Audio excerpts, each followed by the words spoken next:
little direct action apparel. What are you doing? Are we recording? Yeah, we are. Great. Sounds like a door opening.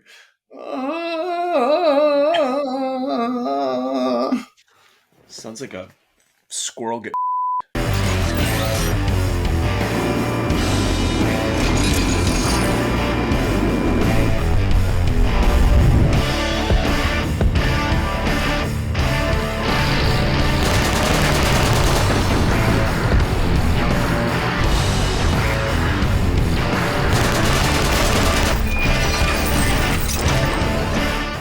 You want to do the Savage Actual intro since? Yeah. What? He's Sure. like, sure, dude. Yeah. We're just we're kind of relaxed right now. It's been a long fucking. Yeah, clearly. We just had a 3-hour meeting with someone that we can't talk about, and Is this the intro? Yeah. This is the intro. I apologize to YouTube and anyone that is just seeing us. We're not usually like this. What is that? It's a fucking steak knife. You never know when you're going to need it. Just sitting in your room. Yeah. All right. It's literally my. I'm Patrick, and this is my fucking tired, my half disconnected, fucking partially fucking teammate Jason. Can't say that, dude. Bleep. Can't say that. Oh yeah. What's up? I'm Jason. We are Savage Actual. I'm half a Savage Actual, and we're so savage right now. We're so fucking savage. Today, we were like racking our brains of what to fucking talk about, and Mr. Patrick Mulderpier came up with Army Rangers smoked some Crips in 1989, and I've seen this. Is that what year it was? That's what it says. Yeah. So I've seen the ad or like the fucking tag to this 100,000 fucking times, but I've actually never clicked on it. So, and you told me a little bit of a backstory. I think we need to bring him. I think we need to track that guy down. Yeah, fucking let's do it. Like, how hilarious would that be? Who is he, and who are the guys that were there? And let's talk to all of them. Like, I want to hear. I think that'd be fun. So, any of you motherfuckers out there that know these motherfuckers, let us know, because they're the type of dudes I want to drink a beer with and bro out with. So that looks pretty good. I'm on the no drinking thing for 75 days. So drink one for me. Trying to get jacked, yo. Yeah. I don't know, man. I'm excited about this. Let's fucking crack into it. Yeah, because we are so excited today. So excited. I actually am. I don't know if you can see it and feel it, but your lack of caffeine and I don't know sleep seems to be affecting you a little bit. Yeah, dude. I biked like 10 miles. I ran like 4. I drove 2 hours. Yeah, I'm fucking. You know that driving 2 hours doesn't count as any sort of physical. I disagree. Well, you know what? I'm drinking a beer, and I got up 5 times last night to feed a fucking 1-month-old. So we're even. That's your choice, bro.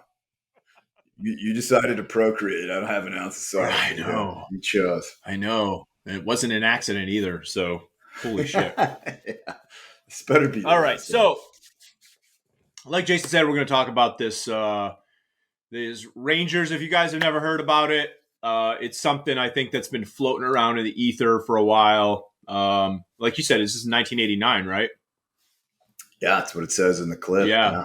Yeah. So, older story, still super interesting, and I think this is going to be kind of fun to take a look at and see the outcome of this. So this is some fellas who decided to mix it up with some Rangers. Pre GWAT Rangers who are still dudes that can get behind the gun and like to shoot the so this should be pretty good. Yeah. So let's kick this off.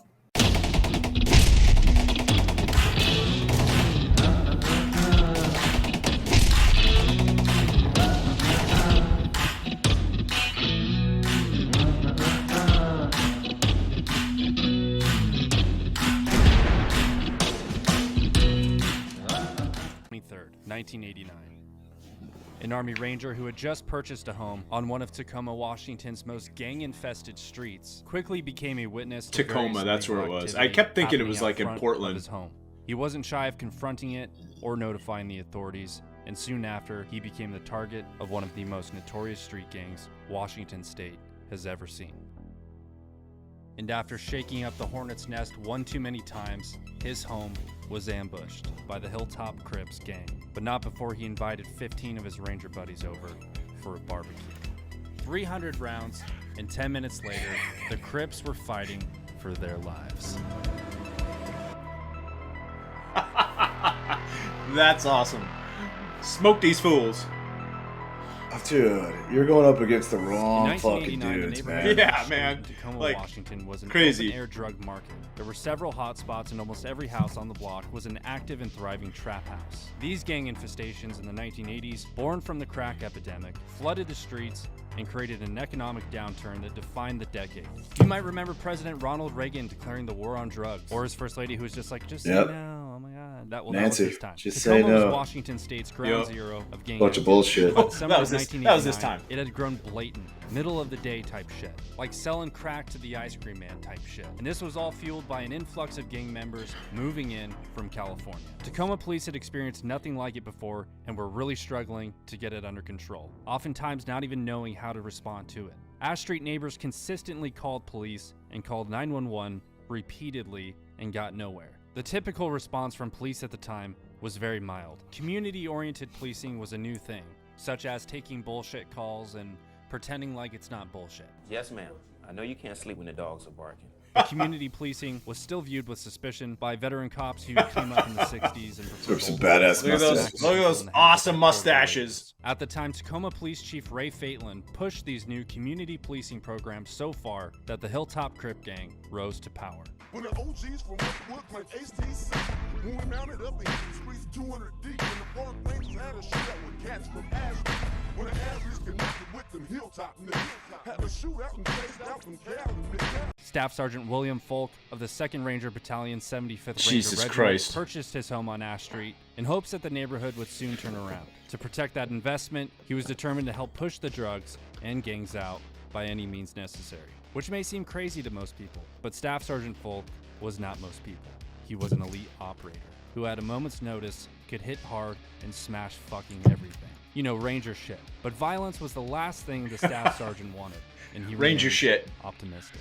In the summer of 1989, Foulk returned from a December deployment in Panama to find the neighborhood worse than when he left. Along with other neighbors who were honest, hardworking people, he formed a neighborhood group that pressed police, demanding action. The neighbors started making signs, protesting, and taking pictures of the drug dealers.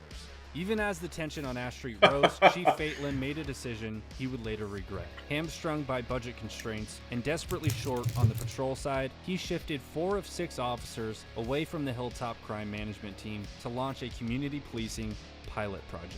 The neighbors on Ash Street reacted with dismay. Under fire from citizens and the city council, a local Tribune covered the controversy, noting efforts by Ash Street neighbors to monitor the drug activity themselves.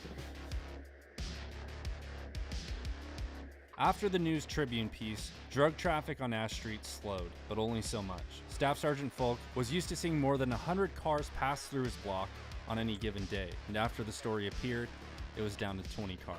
Foulk decided to install a video camera in his upstairs window to record the traffic. He organized a neighborhood barbecue as a show of public unity, set for 3 p.m. Saturday, September 23rd. He invited neighbors, friends, ranger buddies, and thought nothing more of it. The day of the barbecue, a group of Hilltop Crip gangbangers acknowledged Foulk outside of his residence and gave him the gun finger.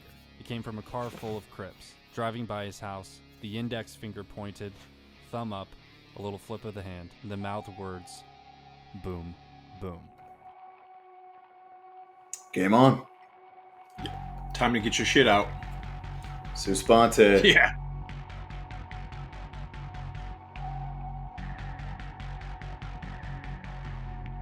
Fuck yeah. The gangsters saw the video camera on Foulk's house, and a few hours later they returned and threw rocks at it. Someone else took shots at the house and the video camera with a BB gun. Foulk and a few ranger buddies then walked across the street to confront the out-of-shape... A BB gun. James These Smoking guys are gangbangers who fucking think they're hard. Killers. Foulk told them to stop throwing things at his home and the neighbors' homes, to stop shooting BBs, and to instead turn their lives around and find better ways. The gangbangers warned him to take the camera out of his window. The gangbangers suggested the staff sergeant didn't know who he was dealing with. The staff sergeant suggested the gangbangers didn't know who they were dealing with. They then told him, "Your history, bitch," and told him they were going to burn his house down and light him up as soon as the sun goes down. Foulk decided to walk away, and before he returned to his home, he overheard one of the Crips stating, "I'm going to shoot that army son of a bitch." Foulk then walked inside his house. He picked up his telephone, called some more of his Ranger buddies from the 2nd Ranger Battalion, and invited them over for a barbecue, suggesting it wouldn't hurt if they came armed. Bring your guns. Translation, bring your own bullets. Hey guys, let's have a barbecue. Okay, well, yeah, what are we going to smoke? Just some Crips. I like Just it. some I like homies it. fucking on the block. Some shitheads. Including the few Rangers who were already at the barbecue and the Rangers called, the total of Rangers grew to 15. Foulk told them to bring personal weapons and whatever else they had. They came armed to the teeth with handguns, shotguns, and rifles. Foulk was armed with a Browning 9mm and a Colt Python 357 Magnum. Fucking Magnum. Who's the gangster now, bitch? Over a couple beers, Foulk pitched to his buddies a defensive operation of Oh, it's also a stake out fucking... locations and wait. No first Goddamn. moves. If police come, disarm immediately, cooperate, and assist. And all of his buddies joyfully agreed and were fucking down. They thought maybe nothing will happen, but if it does, zero tolerance for dudes shooting gats and smoking Swisher Sweets. As the sun went down, the Rangers dispersed into their Fuck yeah. defensive positions, alert and observant of any and all activity inside and outside the perimeter of the house. A few hours had passed as the Rangers held their positions. One Ranger observed a vehicle approaching in the distance at a slow rate of speed, at which point the vehicle shut off its headlights. Foulk, with his Magnum in hand, Game on. returned the favor. Fucking and turned out drive-by. the lights in his house and in the yard. At 9:20 p.m., as the vehicle approached, someone within the vehicle fired a shot into the air.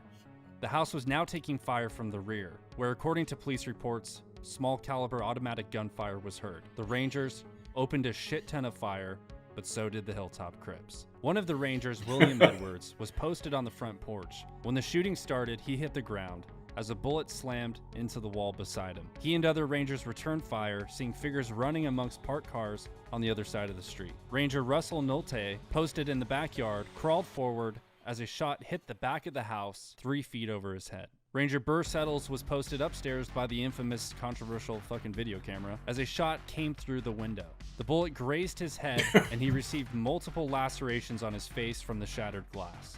Numerous muzzle flashes were now seen Flesh from the wounds. east. There were at least 16 shooters. Fucking close in with 3 and different destroy the locations. enemy, boys. The Rangers again returned fire, while outside the assailants took cover amongst the parked cars, shooting over their shoulders, ducking down, shooting blindly. You know, stupid shit like that, like gangsters do. At this time, a neighbor taking cover on her kitchen floor dialed 911. And just like the famous Wild West shootout at the OK Corral, it was over in minutes. 10 minutes, to be exact. The first police car came down the middle of the street, cherries and berries on, with his siren blaring.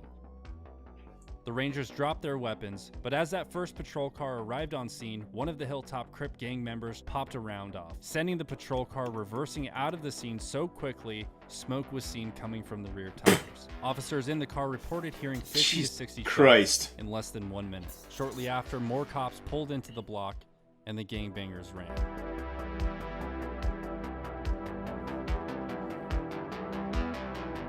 Fuck yeah. You couldn't get away? Yeah. Well, these guys are into the... We're not talking about the fucking smartest people in the world here. God damn. You had the night on your side, dude. This is like 1989. Yeah. And It's not like these cops are running around with night vision. Oh my god. These guys are fucking boneheads, dude. Yeah, well... Yep. The unarmed staff sergeant walked out the back door to his driveway and the alley behind his house. He felt someone behind and didn't fight. A hand shoved his head down and a voice ordered him to the ground. One gang member by the name of Frankie Strickland was cornered by a police canine and found to be in possession of 16 rounds of 9mm. He said he was holding them for a friend but couldn't remember the friend's name. You know, like a fucking liar. He also said the same thing about the pistol he was carrying. It was for a friend. Another suspect was carrying copper like a rounds for a fucking gas liar. station. Once the situation was under control and the officers learned about the Rangers' defensive operation, the responding sergeant of the Tacoma Police Department wasn't too happy about it. He lectured Foulk and the other Rangers for not calling the police for assistance until shots were fired. Fuck you. Fuck you, cops. Yeah. How many fucking times you gotta call the police? May have been avoided by calling 911 prior to the shooting getting started. Out of what was quite possibly a 35-man gunfight with over 300 rounds shot in the dark, no one was reported to be killed or injured. For 20 years, the official version of the shootout How the fuck is that possible? that miraculously no one was hurt, but there are rumors injured gang members did not seek medical attention for obvious reasons, and some may have even been mortally wounded. And according to Foulk himself, during the firefight, one gang member rushed towards Foulk's house. I guess he thought he was gonna John Wayne it, Foulk remembered. One of the Rangers took aim and hit the gangster in the shoulder. The attacker staggered back and ran away. The moment goes unmentioned in police reports and witness accounts of the time. Unverified gossip holds that the wounded man was treated at a Seattle area hospital, over an hour away from Tacoma. Doug Sutherland, who was mayor at the time, pondered a declaration of a citywide version of martial law to combat the gang violence that immediately drew national attention. The city of Tacoma found the dollars to add more police officers to their department. Then Governor Booth Gardner even considered sending in the National Guard to Ash Street. The Hilltop Crip gang member who was arrested and found in possession of the 9mm and the pistol, Frankie Strickland, was the only man charged in connection with the shootout. He was convicted of second-degree assault and was later sentenced to 22 months in prison. The military officially considered the incident I'm sure he just went straight after that. For the off-duty Rangers. On February 9th, 2010, Tacoma police and FBI launched a major crackdown on the Hilltop Crip gang and charged 32 members with up to 50 crimes, everything from theft to attempted murder and drug sales. A few years back, a Tacoma police officer said something about the shootout. He said it was the single most important incident in Tacoma that caused a change in police policies and practices. Staff Sergeant William Foulk never moved away from Ash Street, and as he predicted, he was never promoted and left the Army in 1993. He still owns the property to this day. Hey guys, if you... That was pretty fucking funny. If any of What do you think? If any of you people out there in the interwebs land know Mr. Foulk or any of his compadres that were there that day, please give us their contact information. We definitely want to interview these guys and put them I'm gonna do a search for that guy. I'm gonna see if I can find him because I think that would be a great fucking conversation.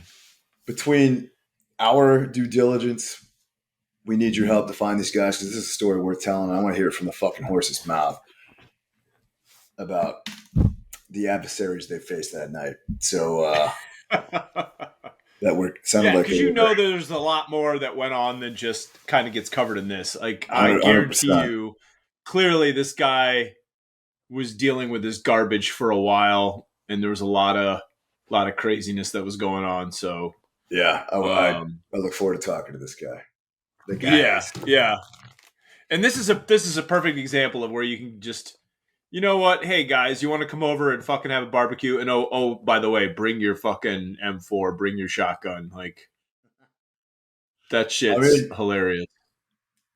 Pretty awesome, man. I mean, dude, you can't rely on the fucking government. You can't rely on the city, the local, the state, the feds to save your fucking ass. It's your life. I mean, it's your life, dude. What are you gonna fucking do? I say fuck around and find out. Yes. Fuck around and find out. Patrick and I were having a discussion earlier, like what would happen if someone broke into our homes and you're breaking into the wrong house. Like you're not coming out of it. You're not. You're definitely intact. Like you might come out, but you're going to be missing body parts, and I'm going to enjoy. No, you're getting taken out in a fucking bag. Like I'm not. I want him to live. I want him to live like dismembered. Fuck that. Dude, no fucking way, man. Here's the thing is, and we've talked about this stuff before. Like, my feeling is you enter my house uninvited, attempting some criminal shit. Like, you want to rob me? I mean, that's the thing is somebody who's entering your house, they're to fucking rob you, potentially to kill you, potentially to do you, and in your case, your girlfriend, your everything that you own, do you harm. you have just given up your right to fucking live. As far as I'm concerned, the same thing, man. Like I feel the right to live trumps man-made law. 100%. Yeah, Laws, and laws are we're very lucky. Laws are made to be broken, dude. If you break into my house, you're wrong, and I'm gonna live 100%. But I will rip you apart to pieces, and you're gonna live through it, and you're gonna watch me do it. Oh yeah, man. I just like I don't know. I've thought about this stuff before, man, and it's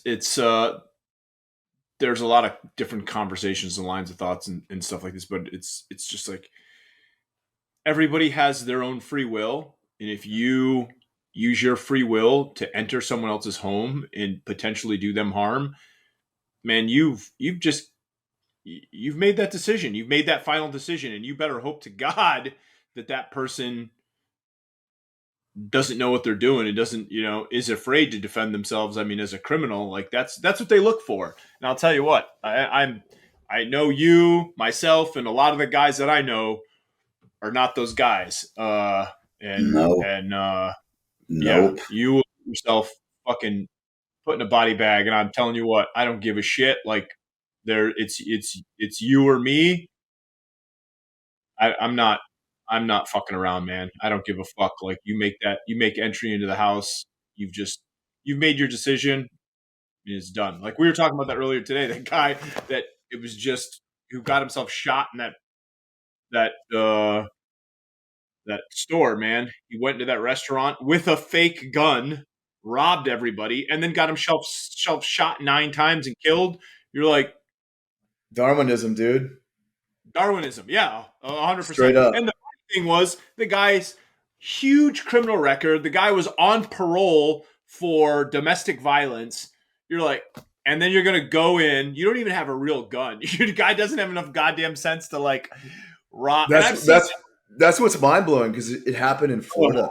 Florida, my state, does not fuck around, dude. Like everyone's carrying. Like you're a fucking idiot if you're trying to do something nefarious, dude, because someone's carrying. Like 5 out of 10 people have a fucking gun. It's 100%. Unfortunate that there are states that are so strict about,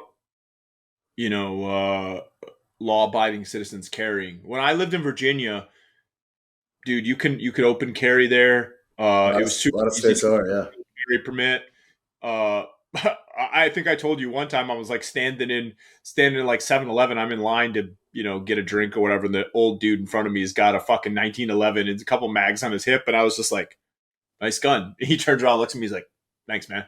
Like that's the one thing that I liked about living in Virginia and the states that are pro gun. And they just had Louisiana and I think a couple other states just had they did away with the whole concealed carry thing and permit thing. Like as long as you're not a felon, you don't need a permit. It's constitutional carry. Constitutional carry. Yeah, you're right. That's it. They just had constitutional carry, and I think more states need to adopt that and just as long as you're not a felon, carry however you choose. I firmly believe if you look at the cost breakdown, it's going to save taxpayers money for paying more police. How much money does it take to get a cop to be the position of actually the title of policeman, policewoman? Like that's a lot of money for training, and then now they're on probation for a bit, so it takes a lot of fucking cops to handle it. But if you have armed citizens that have gone through, and I do believe in a very, very strict background check. I really fucking do. For sure. Like you need to go personally go visit a fucking shrink.